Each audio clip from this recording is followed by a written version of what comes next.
ಚಾನಲ್ಗೆ ನಮಗೆಲ್ಲರಿಗೂ ಸ್ವಾಗತ.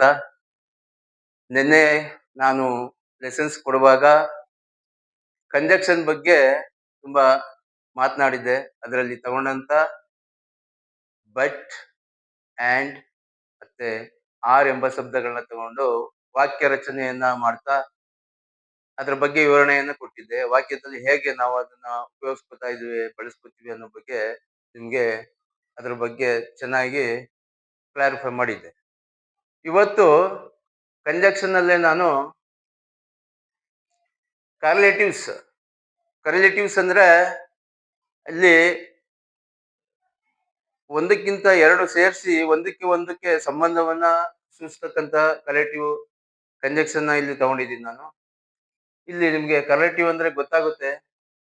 ಐದರ್ ಹಾಗೂ ಆರ್ ಎಂಬ ಶಬ್ದವನ್ನ ಈ ವಾಕ್ಯದಲ್ಲಿ ನಾನು ತಗೊಂಡಿದ್ದೀನಿ. When do we use conjunctions as correlatives question mark ಹಾಕಿದ್ವಿ. ಯಾವ ರೀತಿ ಯಾವಾಗ ನಾವು ಇದನ್ನ ಉಪಯೋಗಿಸ್ಕೋಬಹುದು, ಹೇಗೆ ಅರ್ಥ ಮಾಡ್ಕೋಬಹುದು. And examine the sentence. ಕೆಳಗಡೆ ಇರ್ತಕ್ಕಂಥ ಸೆಂಟೆನ್ಸ್ ಗಳನ್ನ ನೀವು ಪರಿಶೀಲನೆ ಮಾಡ್ಕೊಳ್ಳಿ. I can meet you either on Thursday or Friday. ಇಲ್ಲಿ ಎರಡಕ್ಕೊಂದು ಸಂಬಂಧ ಇದೆ. ಅದರಲ್ಲಿ ಎರಡರಲ್ಲಿ ಒಂದು ಎಂಬ ಅರ್ಥವನ್ನ ನಮ್ಗೆ ಇಲ್ಲಿ ಕೊಡುತ್ತೆ. ಇಲ್ಲಿ ಬಳಸ್ಕೊಂಡಿದ್ದು ನಾನು ಈದರ್ ಮತ್ತು ಆರ್ ಎಂಬ ಶಬ್ದವನ್ನ ತಗೊಂಡಿದ್ದೀನಿ. ಐ ಕ್ಯಾನ್ ಮೀಟ್ ಯು ಇಲ್ಲಿ ಯಾವಾಗ ಏನು ಅಂತ ಇಲ್ಲ ಅರ್ಥ ಆಗ್ತದೆ ನಿಮ್ಗೆ. ಈದರ್ ಆನ್ ಥರ್ಸ್ಡೇ ಅಥವಾ ಫ್ರೈಡೇ. ಎರಡರಲ್ಲಿ ಒಂದಾಗ್ಬೋದು ಅನ್ನೋ ಅರ್ಥದಲ್ಲಿ ತಗೊಂಡಾಗ ಈದರ್ ಆರ್ನ ನಾನು ಬಳಸ್ಕೊಂಡಿದ್ದೀನಿ. ಹಾಗೆ ನೀವು ವಾಕ್ಯ ರಚನೆಯನ್ನ ಇದೇ ರೀತಿ ಈ ಶಬ್ದಗಳನ್ನ ಬಳಸಿ ನೀವು ವಾಕ್ಯ ರಚನೆಯನ್ನ ಮಾಡ್ಬೋದು. You can either write or phone. ನೀನು ನನಗೆ ಏನಾದ್ರೂ ಮಾತಾಡಿಸ್ಬೇಕು ಅನ್ನೋದು ಇದ್ರೆ ಇಲ್ಲ ಬರೆದು ಲೆಟರ್ ಮುಖಾಂತರ ಮಾಡು, ಇಲ್ಲ ಫೋನ್ ಮಾಡು. ಒಂದರಲ್ಲಿ ಯಾವ್ದಾದ್ರು ಒಂದ್ ಮಾಡು ಅನ್ನೋ ಅರ್ಥದಲ್ಲಿ ಹೇಳ್ತಾ ಇದೆ ಇದು. You can either write or phone.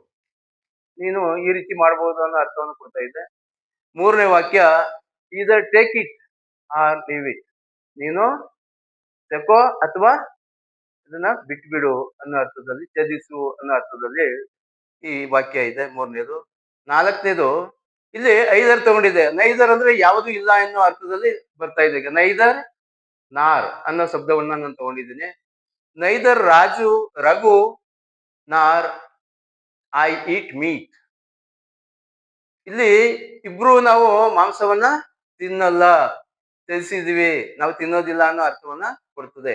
Neither ಅನ್ನೋದು ಇಲ್ಲಿ ಇಲ್ಲ ಎಂಬ ಅರ್ಥವನ್ನ ಕೊಡ್ತಾ ಇದೆ. ಇಟ್ ಈಸ್ ನೈದರ್ ಯೂಸ್ಫುಲ್ ನಾರ್ ಆರ್ಮಿನೇಟಲ್. ಇಲ್ಲಿ ಯೂಸ್ಫುಲ್ ಅಲ್ಲ, ಅದು ಅಲಂಕಾರಿಕವಾಗಿ ಅಷ್ಟೇ ಇಟ್ಟಿರೋದು, ಯಾವುದಕ್ಕೂ ಕೂಡ ಅದು ಬರೋದಿಲ್ಲ ಅನ್ನೋ ಅರ್ಥವನ್ನ ಕೊಡ್ತಾ ಇದೆ. Either you leave now or call the phone police. Either you leave now or I call the police. ಇಲ್ಲ ನೀನು ಹೋಗು, ಇಲ್ಲ ಅಂದ್ರೆ ಕಾಲ್ ಮಾಡ್ಬೇಕಾಯ್ತದೆ ಪೊಲೀಸ್ಗೆ ಅನ್ನೋ ಅರ್ಥವನ್ನ ಇಲ್ಲಿ ಕೊಡ್ತಾ ಇದೆ. ಎರಡರಲ್ಲಿ ಒಂದು ಮಾಡ್ತೀವಿ ಅನ್ನೋ ಅರ್ಥ ಇದೆ. ಐದರನ್ನ ತಗೊಂಡಿದ್ದೀನಿ. We can either eat now or after the show. ಇಲ್ಲಿ ನೋಡಿದ ನಂತರ ನಾನು ತಿಂತೇನೆ, ಇಲ್ಲ ಅಂದ್ರೆ ಇಲ್ಲ ಅನ್ನೋ ಅರ್ಥವನ್ನು ಕೊಡ್ತಾ ಇದೆ. ಇಟ್ಸ್ ಅಪ್ ಟು ಯು ಅಂದ ಮೇಲಿದೆ ಅನ್ನೋ ಅರ್ಥವನ್ನ ಹೇಳ್ತಾ ಇದೀವಿ. ಇಲ್ಲಿ ಇಟ್ಟಿದ್ವಿ ಹಾಗೆ ಅಂತೇಳಿ. Both he and his wife are vegetarian. ಇಲ್ಲಿ ಇಬ್ಬರು ಅನ್ನೋ ಅರ್ಥವನ್ನ ಕೊಡ್ತಾ ಇದೆ. ಇಲ್ಲಿ ಇಬ್ರು ಸಹ ಅಂತ ಅರ್ಥವನ್ನು ಕೊಡ್ತಾ ಇದೆ. Both he and his wife are vegetarian. ಇಬ್ರು ಅವರು ಮಾಂಸಾಹಾರಿ ಅಲ್ಲ, ಅವರು ಸಸ್ಯಾಹಾರಿಗಳು ಎಂಬ ಅರ್ಥವನ್ನ ಕೊಡ್ತಾ ಇದೆ. Ganga and Yamuna both have read hair. ಇಬ್ರು ಕೂಡ ತಲೆಯಲ್ಲಿ ರೆಡ್ ಹೇರ್ ಅನ್ನ ಹೊಂದಿದ್ದಾರೆ, ಕೂದಲನ್ನ ಅನ್ನೋ ಅರ್ಥವನ್ನ ಕೊಡ್ತಾ ಇದೆ. ಬೋತ್ ಈ ರೀತಿನೂ ಬಳಸ್ಬೋದು. ಇಲ್ಲಿ ಗಂಗಾ ಅಂಡ್ ಯಮುನಾ ಬೋತ್ ತಗೊಂಡಿದ್ದೀನಿ. ಇಲ್ಲಿ ಗಮನಿಸಿ, both Ganga and Yamuna have read hair, ಅದೇ ಅರ್ಥವನ್ನ ಕೊಡ್ತಾ ಇದೆ. ಮೊದಲು ಇಲ್ಲಿ 8ನೇ ಏನು ಹೇಳಿದೆ ಅದು ಇದೇ ಅರ್ಥವನ್ನ ಸೇಮ್ ಇಲ್ಲಿ ಅರ್ಥೈಸ್ತಾ ಇದೆ ಈ ವಾಕ್ಯ. ಈಗ ನಾನು ಇನ್ನು ಶಬ್ದಗಳಿದೆ. ಈ ರೀತಿ ಇದು ಕರೆಲೇಟಿವ್ಸ್ ಅಲ್ಲಿ ತುಂಬಾ ಶಬ್ದಗಳು ಬರುತ್ತೆ. ಯಾವುದು ಕಂಜಂಕ್ಷನ್ ಅಲ್ಲಿ. ಇನ್ನು ಶಬ್ದಗಳಿದೆ. ನಿನ್ನೆ ಮಾಡಿದಾಗ ನಾನು ಸಿಂಗಲ್ ವರ್ಡ್ಸ್ ಮಾತ್ರ ನಾನು ಬಳಸ್ಕೊಂಡಿದ್ದೆ. ಇಲ್ಲಿ ಡಬಲ್ ವರ್ಡ್ ನಾನು ಬಳಸ್ಕೊಂಡಿದ್ದೀನಿ. ಇಲ್ಲಿ ನೀವು ನೋಡ್ಬೋದು. ಈದರ್, ಆರ್ ಅನ್ನೋ ಶಬ್ದವನ್ನು ಬಳಸ್ಕೊಂಡಿದ್ದೀನಿ. ಹಾಗೆ ಇಲ್ಲಿ ಬೋತ್ ಮತ್ತೆ ಅಂಡ್ ಶಬ್ದವನ್ನ ಬಳಸ್ಕೊಂಡಿದ್ದೀನಿ. ಇಲ್ಲಿ ನೈದರ್ ಮತ್ತೆ ನಾರ್ ಅನ್ನೋ ಶಬ್ದಗಳನ್ನ ಬಳಸ್ಕೊಂಡು ವಾಕ್ಯವನ್ನ ನಾನು ಇಲ್ಲಿ ರಚನೆ ಮಾಡಿದ್ದೀನಿ. ಇದನ್ನ ನೀವು ಕೂಡ ಹೀಗೆ ಮಾಡ್ಬೋದು. ಇದನ್ನ ಸ್ವಲ್ಪ ಯೋಚಿಸ್ಬೇಕಷ್ಟೇ. ಯೋಚನೆ ಮಾಡಿ ಈ ವಾಕ್ಯಗಳನ್ನ ರಚನೆ ಮಾಡ್ಬೇಕಾಯ್ತದೆ.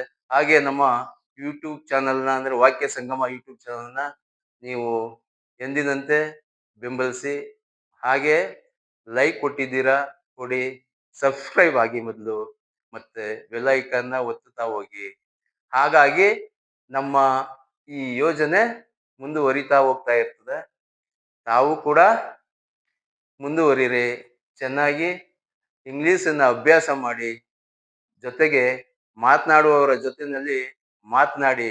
ಹಿಂಜರಿಕೆ ಬೇಡ ಅನ್ನೋ ಒಂದು ನಾನು ತಮ್ಮಲ್ಲಿ ಕಳಕಳಿಯನ್ನ ತಲುಪಿಸಿ ಮನವಿಯನ್ನ ಇಂದಿನ ಪಾಠಕ್ಕೆ ನಾನು ಇವತ್ತಿನ ಪಾಠಕ್ಕೆ ಮುಕ್ತಾಯಗೊಳಿಸ್ತಾ ಇದ್ದೀನಿ. ನಿಮ್ಗೆಲ್ಲರಿಗೂ ನಾಳೆ ಸ್ವಾಗತವನ್ನ ಬಯಸ್ತಾ ಇದ್ದೀನಿ ನಾಳೆ ಪಾಠಕ್ಕೆ.